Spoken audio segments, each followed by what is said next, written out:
Welcome to okay TV. This is Kavya. Today news updates ఇప్పుడు చూద్దాం. నందిగామ వైసీపీకి బిగ్ షాక్. వైసీపీని వీడి టీడీపీలో చేరిన ముగ్గురు కౌన్సిలర్లు. గతంలో వైసీపీ కైవసం చేసుకున్న నందిగామ మున్సిపాలిటీ ఇప్పుడు పూర్తిగా టీడీపీ వాసమైంది. ఇప్పుడు చేరిన ఇద్దరు కౌన్సిలర్లతో కలిసి 11కు చేరిన టీడీపీ బలం అభివృద్ధికి మద్దతుగా వైసీపీని వీడి ఎమ్మెల్యే శ్రీమతి తంగిరాల సౌమ్య గారి నాయకత్వంలో నందిగామ ప్రగతి పదంలో ప్రయాణిస్తుందన్న నమ్మకంతో టీడీపీలో చేసినట్లు తెలిపిన కౌన్సిలర్లు బాపట్ల సాంబయ్య, శ్రీమతి అచ్చిదివ్య, శ్రీమతి విశ్వనాథపల్లి వాణి, 9వ వార్డు వైఎస్ఆర్సీపీ ఇన్ఛార్జ్ విశ్వనాథపల్లి కృష్ణారావు మీడియాకు తెలియజేశారు.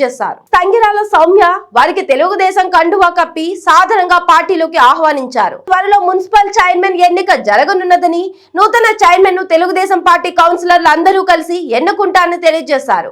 గత 5 ఏళ్ల వైసీపీ పరిపాలనలో లేని 100 పడకల ఆసుపత్రిని, లేని కేంద్రీయ విశ్వవిద్యాలయంతో నందిగామ అభివృద్ధి జరిగిందని భ్రమ కలిగించాలని ప్రయత్నించాలని, గాంధీ సెంటర్ లో విగ్రహాలను ఇటు నుంచి తీసి అటు పెట్టడమే అభివృద్ధి అన్నట్లుగా ప్రజలను మబ్బు పెట్టాలని ప్రయత్నించారని, ప్రజలు కనీస అవసరాలు కూడా తీర్చలేకపోయారని గత వైసీపీ పాలన తీవ్రంగా దుయ్యబట్టారు. టీడీపీ పార్టీ ఆధ్వర్యంలో నందిగామ మున్సిపాలిటీలో మంచి పరిపాలన జరగనున్నదని, నగర ప్రజల ఆంక్షలు తప్పక ఫలిస్తాయని తెలిపారు.